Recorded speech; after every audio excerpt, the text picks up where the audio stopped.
in the streaming world of what he believes to be of quality.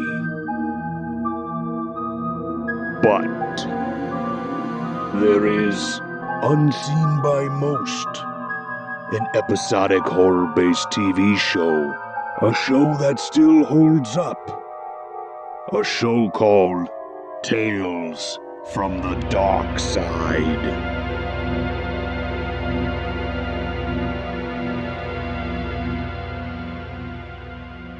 You're a tough customer, Mr. Bragg. A tough customer indeed.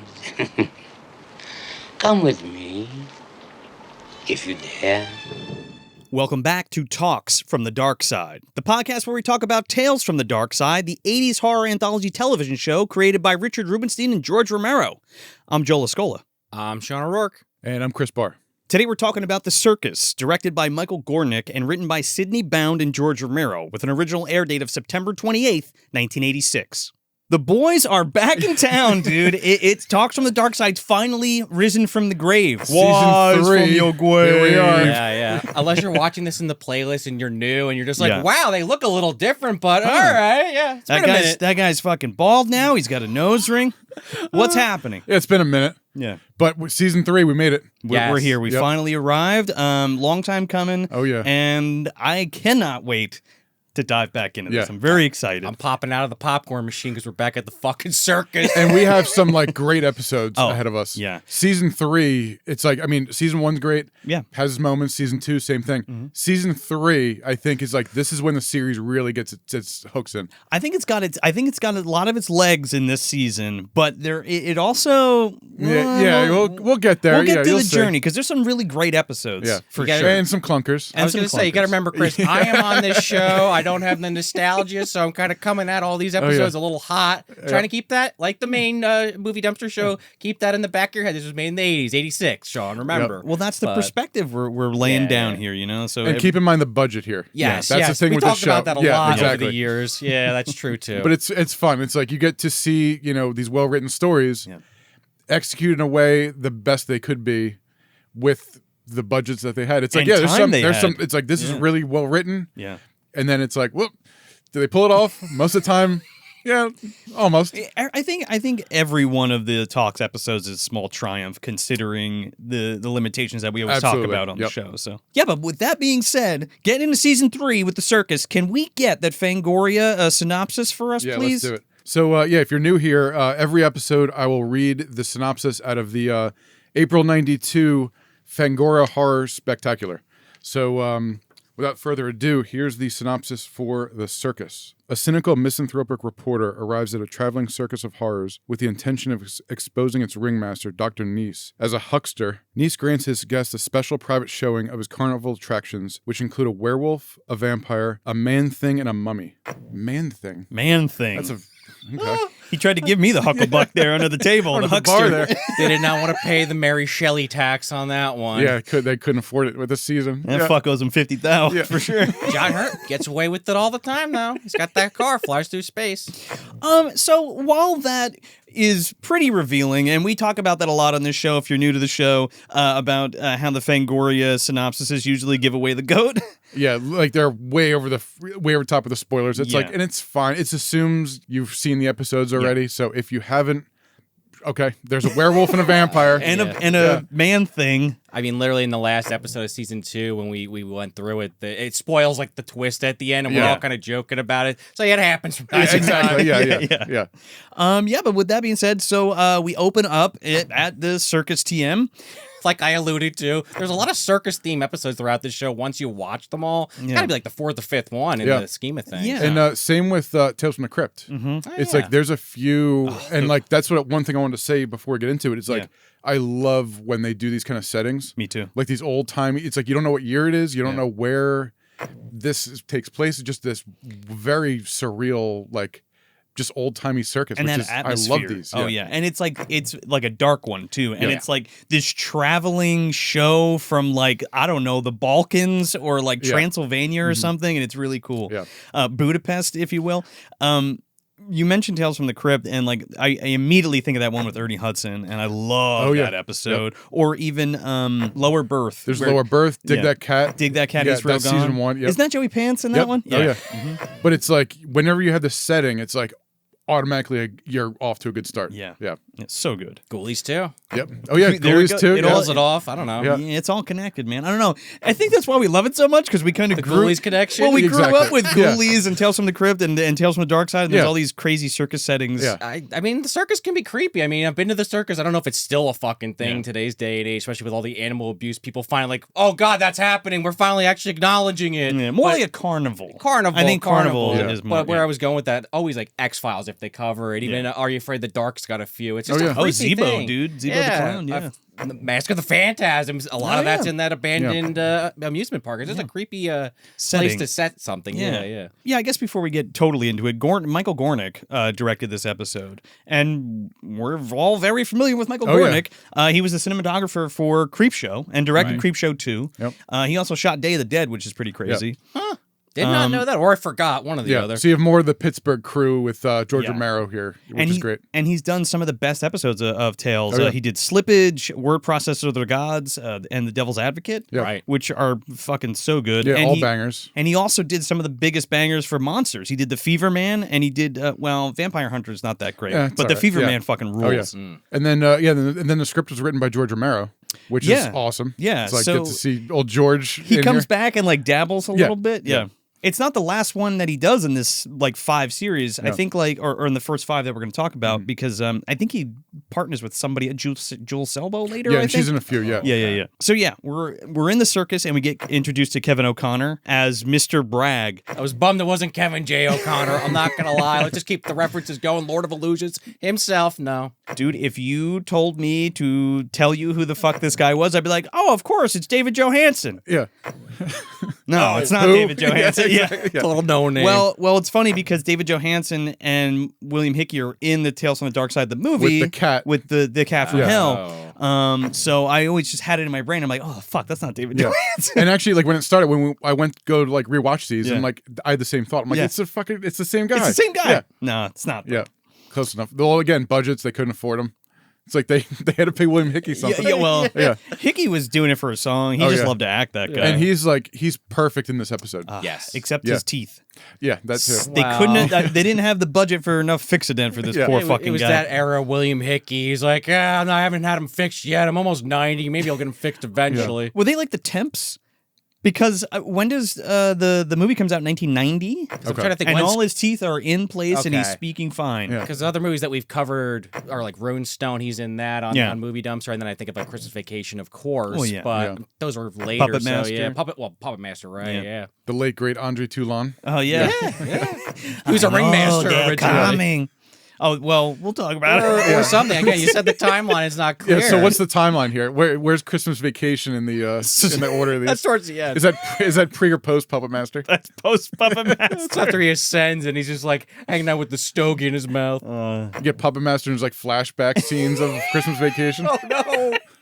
Just staring at the Jello mold. Yeah, the Nazis are coming up the stairs. The blessing. That's what he's picturing. You couldn't hear a dump truck driving through a nitroglycerin plant. That's right before they come in the door. Yeah. The last thing he sees is Sig Voltson pulling that axe out of the wall and Rune Stone's the last thing that I could already see like the montage that you put in this clip right here.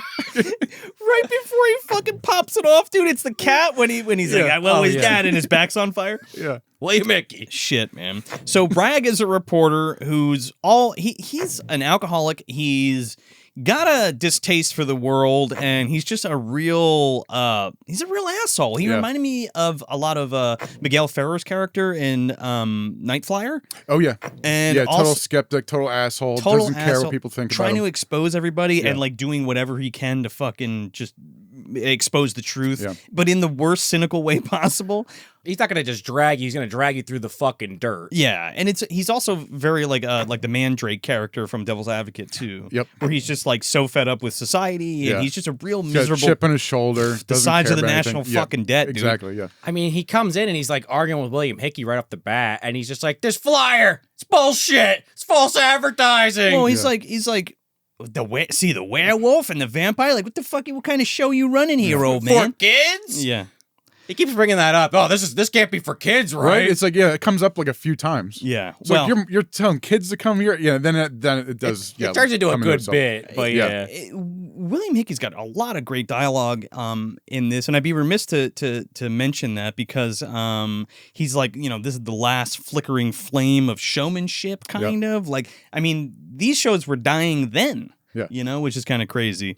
And as you find out, like the circus TM only comes around to like these remote parts of places. It's not like it's never in like a city. It's always like on the outskirts. It's always by word of mouth. There's no, the flyer, of course, but there's no like commercials or like radio spots. Right. Yeah. And apparently Bragg has been looking for this fucking thing because he's heard pray tell of this crazy circus with all of these weird oddities. The traveling freak show. The traveling freak show, basically.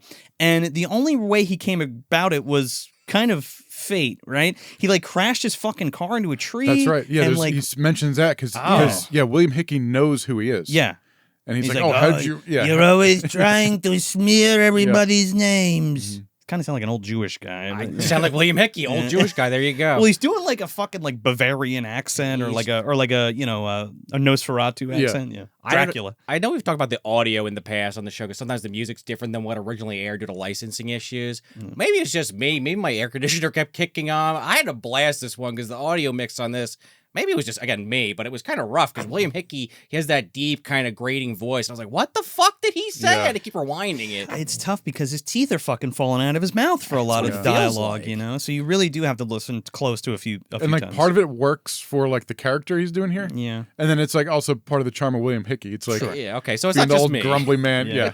But I mean, he is a true actor, man. Oh, yeah. I mean, the thespian through. Oh, and he's through. like eating up these scenes. It's great. Love and life. No matter what you throw at this guy, he always just fucking knocks it out of the park.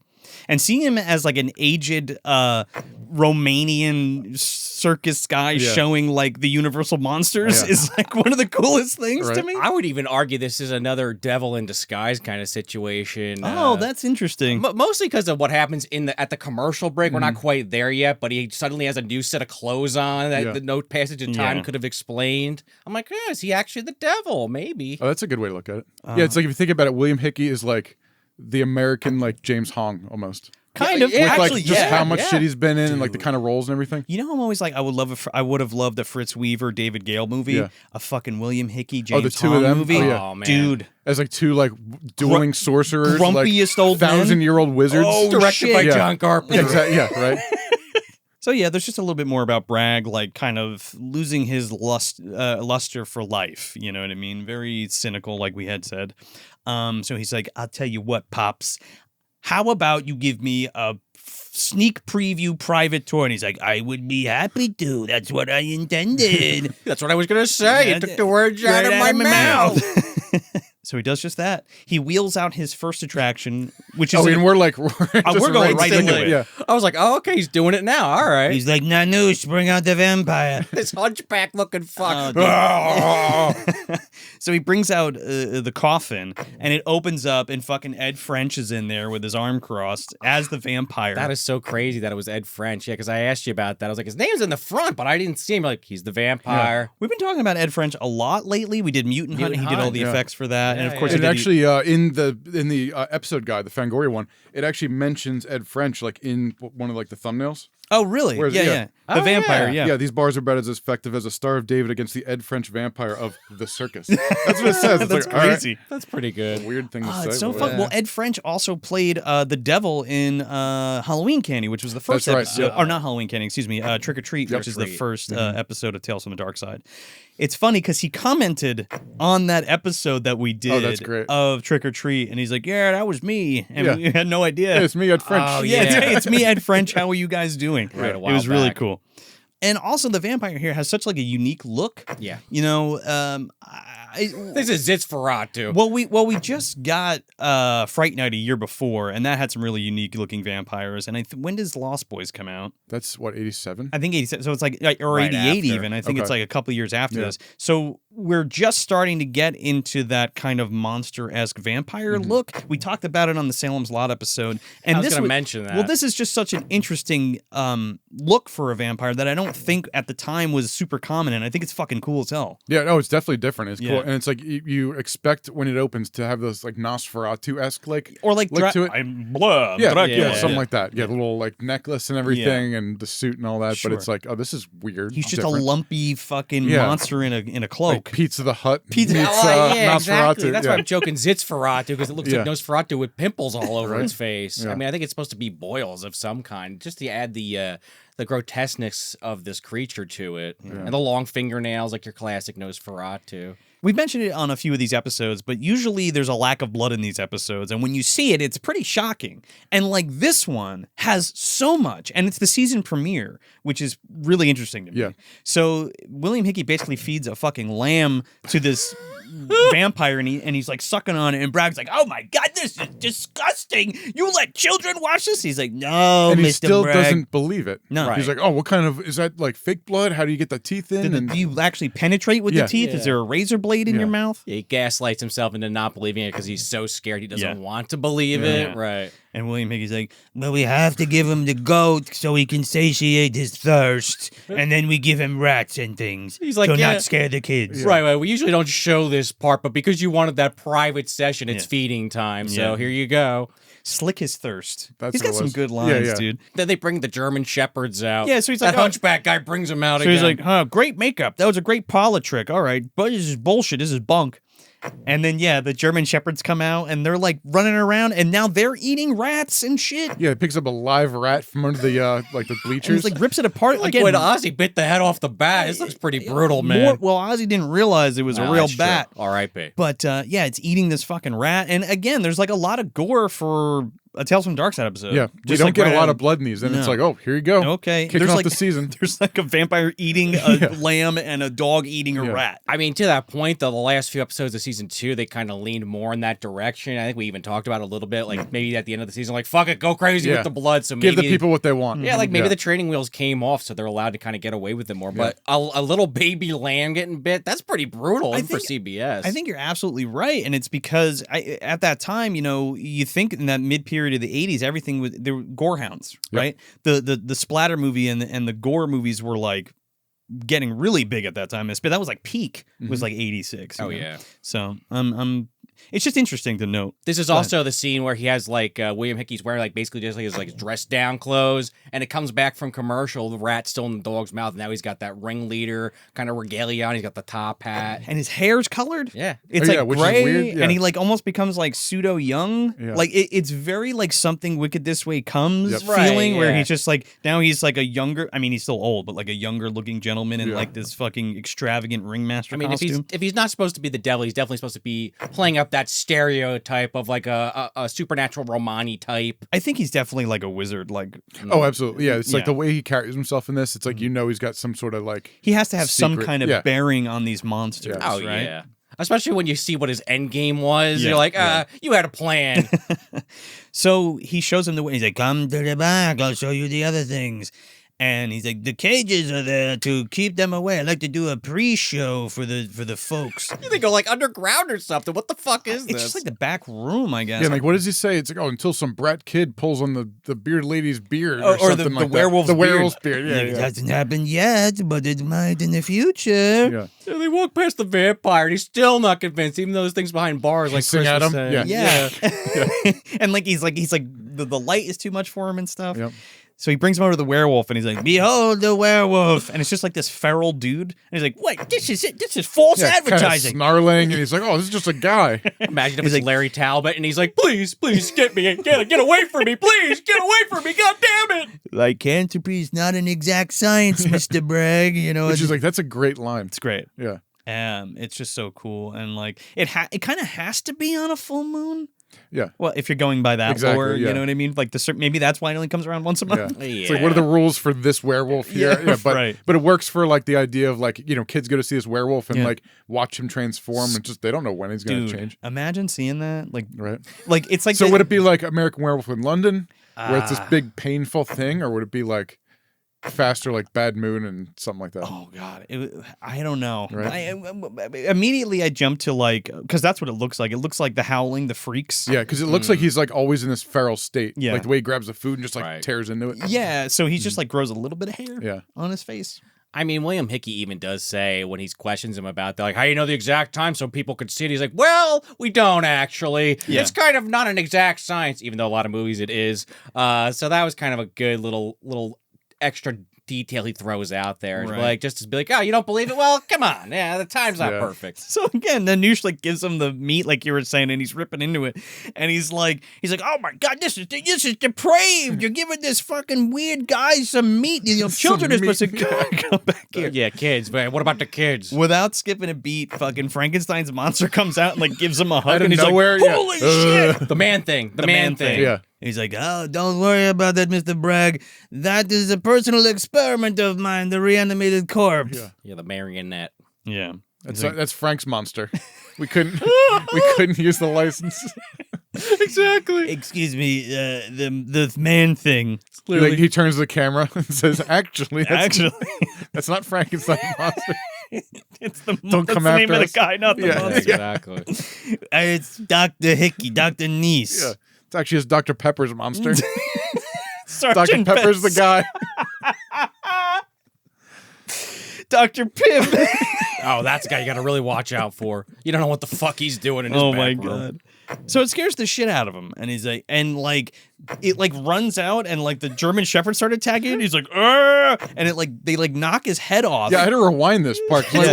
Like you Frank you Boyle. blink and this guy's head's on the floor. And you're like, oh shit, which was another cool. It's like a decapitated head Yeah. on Yeah. on the show. But it's obviously a zombie or again like a Yeah. Frankenstein's monster, oh, so you can get sure. away with it. But I'm thinking Frank Boyle from fucking Son of Frankenstein. Oh, Not yeah. Son. Yeah. Jesus, the G Wilder. Why is the name escaping me? Young Frankenstein. Young Frank, Frankenstein. That's the version I'm Yeah, yeah. picturing. Yeah, This yeah, guy yeah. always. But still, it's like out. just the screen grab of like a head on the ground and Yeah. a Darkside episode. It's like It's like it's holy great. shit, That is and kinda it like crazy. falls and rolls around, and Yeah. they hold on it for a while. So the dogs are attacking this thing, and Are they eating it? Bragg's like, "Oh my God, what the fuck? How did you It's do doing that?" doing a Mrs. Voorhees Yeah, where it's yeah. just like yeah, it's got its hands up.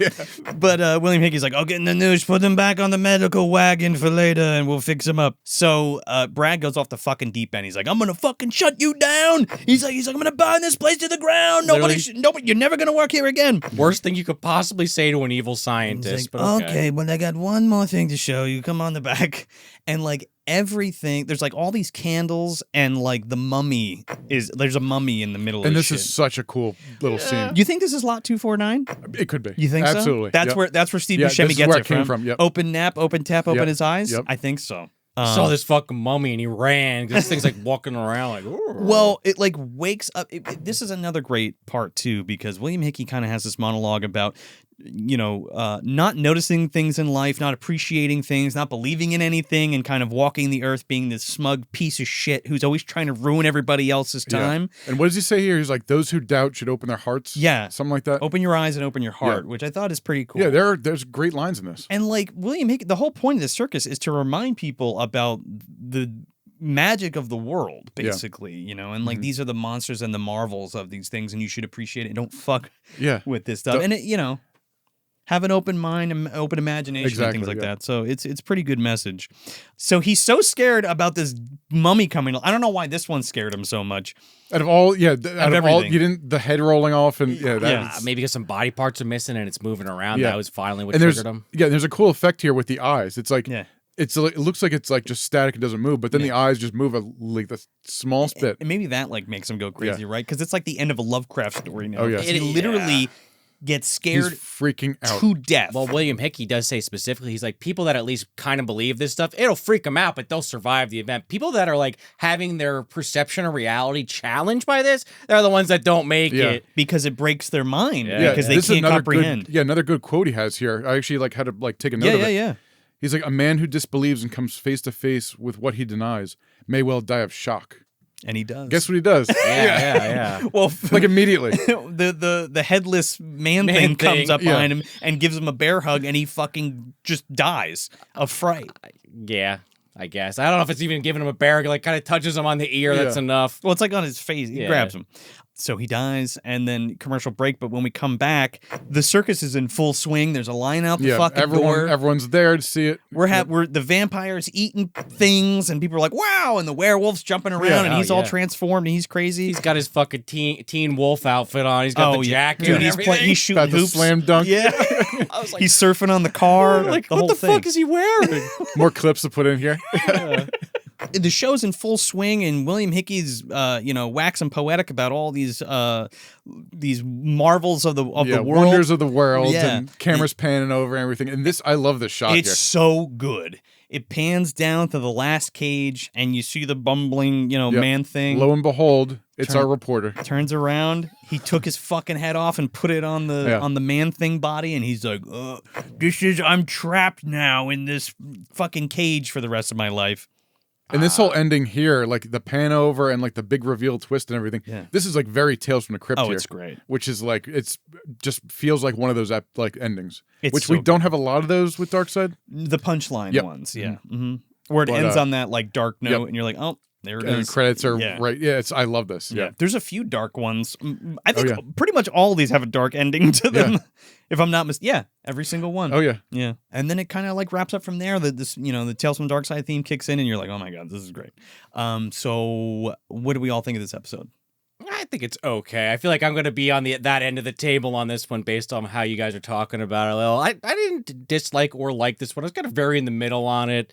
I don't know. I just kind of was like, by the end of it, was like, all right, I'm ready for this to wrap the fuck up. Let's just move on to the next one. I do like the sight gag of the guy getting his head put on the Frankenstein. That's pretty good. And I like to actually see the werewolf because of like what we just said. They tease it. Solid episode. I don't know if this is the one I would have kicked off the first episode with for season 3 after season 2 had kind of bumpy ending. But from what I read online, a lot of people like this one. I mean, this blows Kassav and Curse out of the water. It definitely does. Yeah. Go back and watch the episode. We had thoughts about that one, but it's okay. I thought it would be a little better based on what I read online, what other people kind of came away from it with. But it's a solid ass episode. I love this one. Yeah. You get William Hickey. He's just great to watch in anything. Get a vampire, werewolf, Frankenstein's monster. It's like and a mummy. Yeah. It's like, this is great. You get like really cool, makeup effects. There's the blood and everything. It's like this. I think is like a very like. I wish we had more episodes like this, where it's heavier on the effects and heavier on the horror. And no, I think this is a great start to season 1. I love this one. It's great. Dude, I'm right there with you, man. I really, really like this one a lot. And it's like putting on an old pair of shoes or like a coat, you know what I mean? And or like a sweatshirt, and you're really comfy in it because it's like, okay, after those last few episodes of that last season, you're like, okay, we're back on track here, guys. And how do we do that? Like you said, we bring in William Hickey. He's a fucking Romanian circus guy, wizard, mad scientist, ? And he's got all the universal monsters in a sideshow. Yeah. It's so fucking awesome. Well, they're not. Let's make that clear. They're not legally. We have to say they're not the universal monsters. Legally distinct, not universal monsters. The WHERE wolf. Yeah. Right. Instead of the dark universe, it's the dark side universe. It's the dark side. Yeah. Oh, dude, exactly. You know it. This is a whole thing by itself. The Invisible Man's here. We just didn't see him because he was in the stands. He was sitting. Exactly. Yeah. Behold the Invisible Man. It's just like an empty cage. Oh, he's what gave the rat to the dog. Yeah. It's Vincent Price just starts talking. Yeah. Well, he's antagonizing the Russell dogs. Crowe. Yeah. Now you're talking. But yeah, man, I love the atmosphere of this one. It just feels really good. I mean, with Mike Gornick directing this, I think it's definitely a strong start to the third season. It's got kind of all the hallmarks you want with a great message to it too. I mean, you could feel George running through this episode and his kind of take on existentialism and world perspective and human condition and all that kind of thing. And it's all there, and you got some fucking monsters slathered on top, and it's really good. Yeah. All along with the cynical piece of shit, and that's always usually like the main character for all of George's Darkside episodes, and he gets his comeuppance, and it's fucking great. It's really great. Super strong way to kick it off. I do wonder, though, did they just blow the whole budget on episode 1? Because that was a problem in season 2, blowing the budget on those early episodes. Right. We'll talk about it. We'll get there eventually. Fair It enough. is. You do have to appreciate. It's like we have again the circus setting. It's like we're outside of somebody's house or we're off of a set. You know, we're on a set obviously, but we're outside of like an apartment or just a room, which this series does tend to fall into a lot. Where it's like you have one room and. Actually, the next one? It's exactly one of those. It's exactly one of those. But this is, you definitely have to appreciate, like, hey, we're somewhere else. We're not in the house. You're 100% right. Yeah. I feel like it's one of those things where it's like, okay, we got the soundstage today. What's the cheapest thing we could build? Right? I don't know, put up a fucking tent and throw some hay on the ground. You got 2 walls and a window, maybe a door. Everything. It's one of those episodes where like they go in the back and everything's dark except like this little part. Exactly. But it actually adds to the atmosphere. Yeah. But it's because of budget for sure. And sometimes it could really, really work. Like I always think of that Abe Vigoda episode, A Choice of Dreams, when he goes into like that dude's hospital and it's just that one light and everything's dark around him. Like that's really good use of a set. But yeah. Yeah, but I think we're off to a really good start here already with season 3. So that was The Circus. Let us know what you think about this episode in the comments. And until next time, I'm Joe Lascola. I'm Sean O'Rourke. And I'm Chris Barr. Tales from the Darkside is always there, waiting for us to watch it, waiting for us to hit play. Until next time, try to find it on DVD and watch along with us.